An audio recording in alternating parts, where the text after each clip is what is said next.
Takže ahoj sběratelé, ahoj návštěvníci mýho kanálu Michelin Collector. Tak jsem po trošku menší pauze zase opět zpět. Pauza měla samozřejmě význam ten, že je čas předvánoční a prostě toho času tolik nebylo. Každopádně všechno, co jsem si koupil, nebo respektive předobjednal a objednal, bude až pod stromeček, že jo. To je taková zvláštní krutá doba, ale aspoň je na co se těšit. Každopádně dneska šáhnu dají trošku do archivu a vylosoval jsem si takový, udělám recenzi nebo takový povídání o 2 soškách najednou. O soškách, které nepřinesou do světa sběratelů nic novýho. Každopádně je to důležitý, abych to v tom archivu tam měl a možná se na to i podíváte. Takže jdeme na to!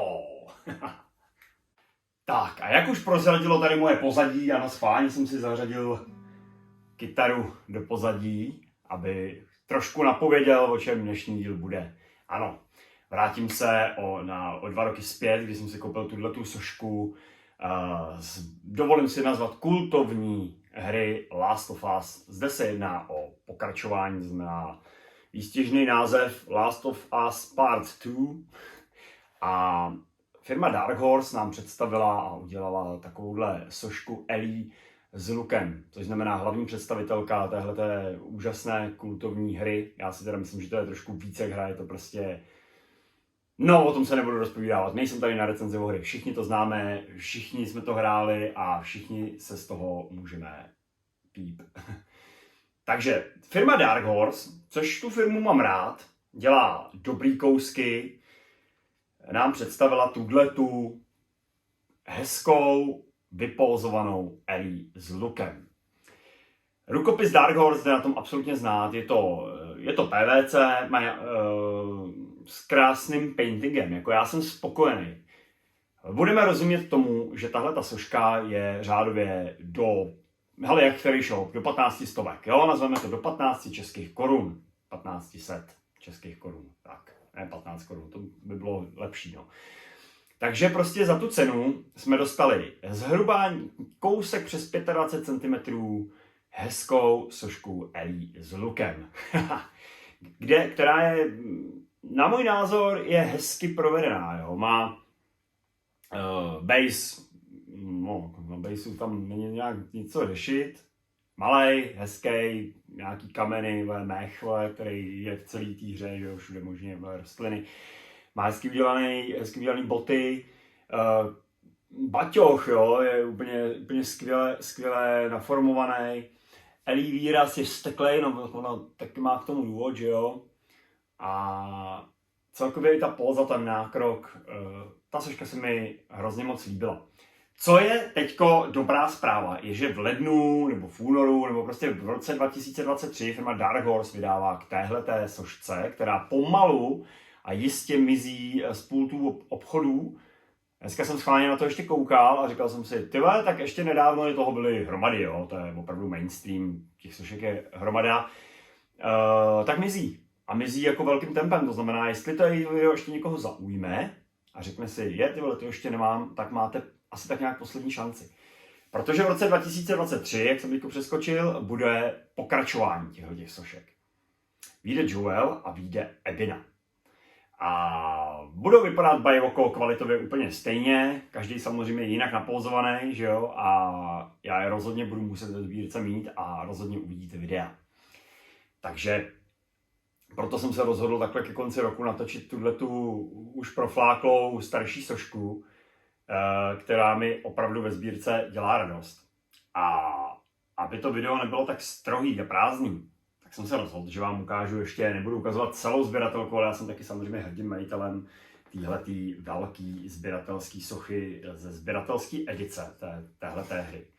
Já vám ji takhle hodím natočnu. Hele, všichni to známe, všichni jsme to 100krát viděli, ale neviděli jste to v podání z Mickeyho, od Mickeylandu. Takže takhle vypadá, potom, tady to je prostě lacina od Dark Horse a takhle vypadá Ellie ze sběratelské edice. Jo, a to už jsem byl velice spokojený. Protože je to kusanec sochy, je to hrozně hezky provedený. Jsou lidé na světě, kteří si tuhletu sochu nechávají takzvaně přebarvit. Repaintnout, jak se říká. Asi zřejmě je to kvůli barvě v obličeji, je možná nějaká bledčí. Někde přišlo na nějakých fotkách, že šilhá, ale moje nešilhá. Je naprosto v pořádku. Jsem s ní velice spokojený. A ten repaint, nevím, proč si lidi dělají, jako já jsem opravdu spokojen, jako jo. Má vlastně tu samou výbavu, ty samý hadry, že jo, to neměnil Dark Horse, ani tady na té sběratelce. Krásně provedený to tetování, vypadá to opravdu realisticky. Ten podstavec, ten kus betonu, na kterým sedí, jo, tady ty dráty z toho, to prostě celkově takhle, jak vidíte tohleto, si představuju, když jste herní sběratelé a koupíte si kolektorku, tak tohle to musíte vybalit. Takhle to má vypadat, protože mně přijde, že poslední dobou ty kvality těch sběratelských edic jdou trošku ke dnu. Jo, že třeba si koupíte, já jsem byl třeba zklamaný z Elden Ringu, kde za 7 000 je asi tak zhruba ještě o 2 cm menší soška. Tohleto je sběratelská edice podle mého gusta. S krásnou, charismatickou Ellie, na kterou se těším i v novém seriálu. A kdo by se netěšil, že jo? Třeba nám taky potom nabídnou nějaký sošky. Třeba něco vyrobějí. Ale jestli budou vypadat jako ty z Netflixu Zaklínáš, no tak tě prdel, ty vole. Snad ne, nebudu předbíhat. Každopádně jsem vám chtěl ukázat v porovnání, když si dáte na poličku od Dark Horse a když si zainvestujete kolektorku. Jo, tak jenom abyste prostě, já mám vždycky rád, když se člověk podívá na ty porovnání a myslím si, že až vyjdou od Dark Horse tyhle ty formáty ty další, a představíte si, že si obklopíte tady, když bude ta Ellie, že jo, někde prostě vedle budou ty další postavy, tak si myslím, že to bude nádherná Last of Us sbírka. Jo, je to dobrý. Je to parádní. Teď, jak jsem ji vydal po dlouhé době, tak opravdu oceňuju ten krásně natvarovaný plast. Je i docela těžká, jo, ta bude mít. Tady u té uvádí, že má 0,5 kila. A asi jo, no tak tady ta bude mít třeba 1,5 kg, ale o to nejde, jak je to těžký, že jo, o to, jak to vizuálně na vás působí a jak se vám to líbí. Kdyby to byl polyresin, tak je to soška za 10 litrů, že jo, ale taky by byla, no to by byla hodně hezká, tyhle. Ale tohle je taky pěkný, uznejte sami. Podívejte se potom na ní v detailu, ty, co ji ještě neviděli a mám z toho chutí do ní dát nějaký strojek, ty vole, aby ještě na tu kytaru jako hrála. To už jsou moje předvánoční bludy. Každopádně, já ji teďko vám takhle tady posunu ještě, si myslím, že jsem se asi tak nějak jako vyčerpal slovně a asi se budu muset s váma rozloučit. Teď jak si děláte, to je zajímavý, vždycky já tady prostě v tom Midlandu furt jsem. A když to natáčím, tak se do toho zasekávám, protože si to po dlouhé době prohlížím. Jo? Takže mě u toho omluvte, ale tak zároveň si to člověk vyndá a omrkne vlastně, co v té sbírce pořádně má. Je to pěkný, je to fakt hezký. Ellie je prostě postava, kterou jsem tady já osobně musel mít. Takže pokud vy nemáte, rychle to dožijte, být třeba těma malejma, anebo si zainvestujte kolektorku. Je konec. Přátelé, užívejte si předvánoční čas. Já nevím, jestli se ještě stihnu do Vánoc ozvat. Jestli jo, tak to uvidíte a jestli ne, tak po Vánocích to bude docela nášup.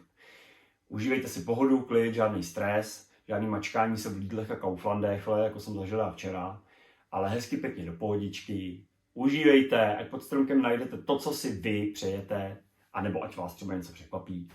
A mezi tím se s váma loučí Miky z Mikylandu. Čaues!